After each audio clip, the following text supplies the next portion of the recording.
آرزوئیں خون ہو یا حسرت پامال ہو، اب تو اس دل کو تیرے قابل بنانا ہے مجھے۔ اگر آدمی یہ طے کر لے کہ میں نے رمضان میں اپنے اللہ کو منانا ہی ہے اور اپنے اللہ کو پا لینا ہی ہے، اور پھر اپنی سی ہمت اور کوشش شروع کر دے، تو میرے عزیزوں یہ ہو نہیں سکتا کہ اللہ سچی طلب کرنے والوں کو یہ دولت عطا نہ فرمائے۔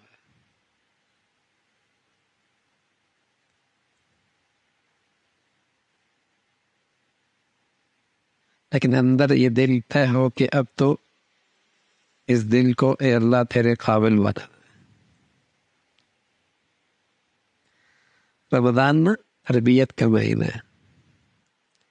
آدمی یہ دیکھے کہ اپنی زندگی میں کہاں کہاں کمزوریاں ہیں،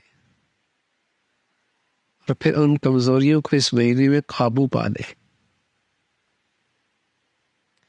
جتنا آدمی اپنی کمزوریوں سے باخبر ہے اور کون جانتا ہے، وہ جانتا زبان کا تیز ہے، غصے کا تیز ہے، عبادت کا چور ہے، مال میں طبیعت میں بخل ہے، بدگمانی ہے۔ ہر آدمی جانتا ہے کہ کہاں کہاں کمزوریاں ہیں۔ عبادت میں کمزوری ہے، اخلاق میں کمزوری ہے، اللہ کا ضائع کرتا ہے، مخلوق کا زیادتی کرتا ہے۔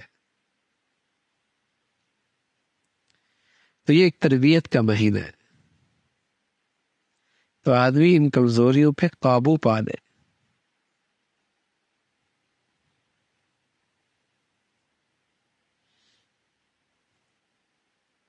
اور کوئی ایسا نہیں ہے جس میں کمزوریاں نہ ہو، ٹھیک ہے نا؟ تو اس مہینے میں آدمی اپنی کمزوریوں پہ نظر رکھے اور پھر ان پر قابو پانے کی کوشش کرے۔ کہاں گڑبڑ کرتا ہے؟ اخلاق میں، عبادت میں، مالی لحاظ سے بخل کرتا ہے،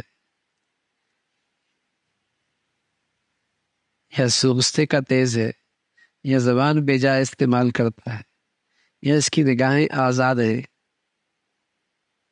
یا دل نہ جانے کون کون سی وادیوں میں گھومتا رہتا ہے، کیا کیا سوچتا رہتا ہے۔ تو یہ آدمی کی زندگی میں کمزوریاں ہوتی ہیں، اس مہینے میں ان پہ قابو پانا ہے۔ رمضان صرف افطاری کے لیے، سحری کے لیے، تراویحوں کے لیے، اس کے لیے نہیں آتا۔ یہ تو سال بھر میں جو کمزوریاں لگ گئی زندگی میں، ان کو پر کرنے کے لیے آتا ہے۔ جہاں جہاں سوراخ ہو گئے، جہاں جہاں کمزوریاں آ گئی، جہاں جہاں ٹوٹ پھوٹ ہو گئی نا زندگی میں، دین کے لحاظ سے، ایمان کے لحاظ سے، اس ٹوٹ پھوٹ کو ٹھیک کرنا ہے۔ نئے سرے سے ایک توانا مسلمان، ایک صحت مند ایمان والا، ایک طاقتور دیندار، یہ رمضان ہے۔ کہ رمضان کے بعد اس کی زندگی وہ نہ ہو جو رمضان سے پہلے تھی۔ جو کمزوریاں تھی وہ الحمدللہ پوری ہو گئی۔ یہ رمضان اس لیے آتا ہے، ورنہ سرسری انداز میں اگر آپ نے رمضان گزار دیا تو اس میں تو اللہ کی رحمت ہے، خاص متوجہ ہے، کچھ عبادات میں اضافہ ہو جاتا ہے، کچھ نیکیوں میں اضافہ ہو جاتا ہے۔ لیکن جیسی اللہ کی رحمت کا یہ سلسلہ ختم ہوتا ہے تو وہی کمزوریاں پھر غالب آ جاتی ہیں، وہی کمزوریاں غالب آ جاتی ہیں۔ جماعت میں سستی تو سستی، تکبیر اولیٰ کا اہتمام نہیں تو نہیں، نفل کبھی پڑھے کبھی نہیں پڑھے، زبان میں احتیاط کوئی نہیں تو نہیں ہے، آنکھ آزاد ہے تو آزاد ہے، دل میں ہر وقت دنیا کے خیالات ہیں، بس خواب بھی اسی کے ہیں، جینا بھی اسی کے لیے، دن میں بھی اسی کے لیے، ایک تماشا ہے زندگی کا۔ تو آدمی اس مقدس مہینے میں نا ان کمزوریوں پہ قابو پائے، ہر وقت آدمی دنیا ہی سوچتا رہتا ہے، اس سے بھی کوئی بڑا نادان ہوگا، بیوقوف ہوگا۔ اس رمضان میں اللہ سے اتنا تعلق بنے کہ اس کا دھیان رہنے لگ جائے، آخرت اتنی، اس کا اتنا استحضار ہو کہ اس کے خیالات آئیں، کس کے لیے جی رہے ہیں، کس کے لیے زندگی گزار رہے ہیں، کیوں دنیا میں آئے ہیں۔ پھر رمضان ہے تو یہ رمضان آتا ہے کمیوں پر، کمزوریوں پر، جہاں جہاں زندگی میں ٹوٹ پھوٹ ہوئی ہے اس کو صحیح کرنے کے لیے، ان پر قابو پانے کے لیے مشق کرے آدمی۔